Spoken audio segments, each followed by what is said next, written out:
President Trump has reached out to President Putin on the subject of nuclear arms agreement between the United States, Russia, and China. Of course, we really don't know what they discussed, but that is what the president's staff is putting out.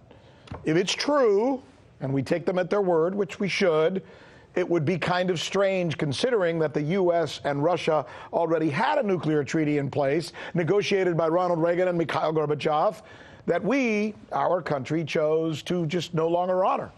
Just a few months ago, that decision was made. So it's curious, right?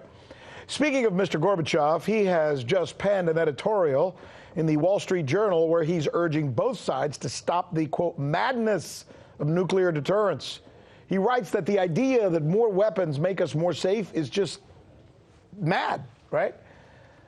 And he goes after those who have been pushing for it, including, historically speaking, Margaret Thatcher.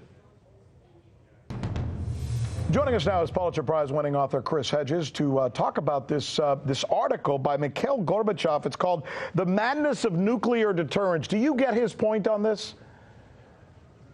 Yes, because we've eviscerated the State Department.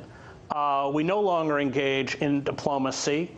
Détente, which has made the world a safer place. And remember, the people who were most successful at détente with the old Soviet Union were Republicans, Eisenhower,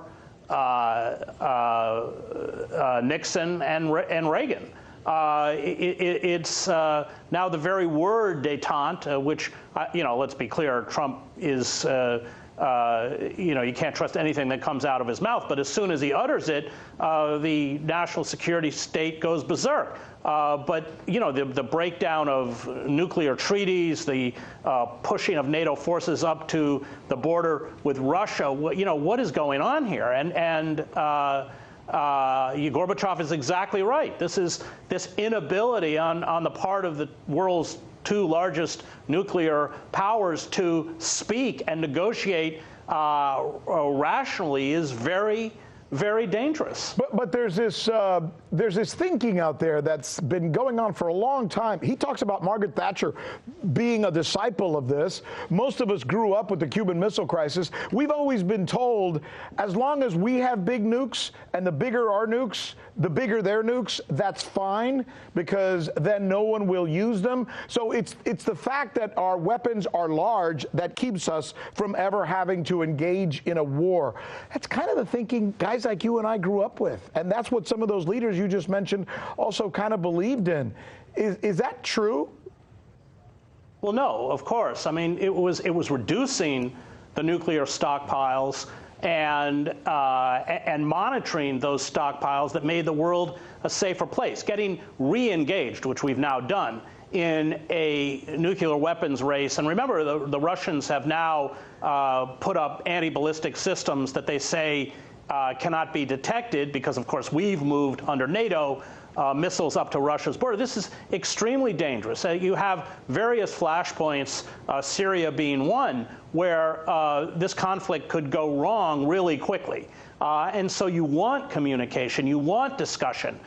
You don't have détente. Nobody has to, love Vladimir Putin or love Russia or anything else. But what's kept the world from committing acts of massive self-annihilation has been forms of communication, which figures like Mike Pompeo and John Bolton have no interest in doing, as we're seeing in Venezuela. I think they're probably incapable of speaking to anyone but themselves.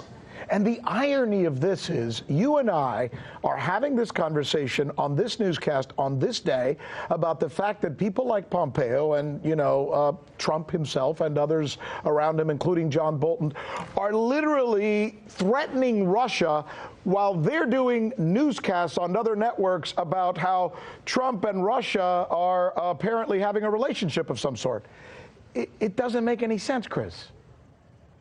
No, it doesn't, unless you are part of the massive arms industry that is making billions of dollars by refitting former East Bloc countries to NATO equipment, or you're the Democratic Party that doesn't want to accept responsibility for the social inequality that gave rise to Trump. Chris Hedges, as usual, we thank you, sir, for your wisdom, and we hope to talk to you again very soon.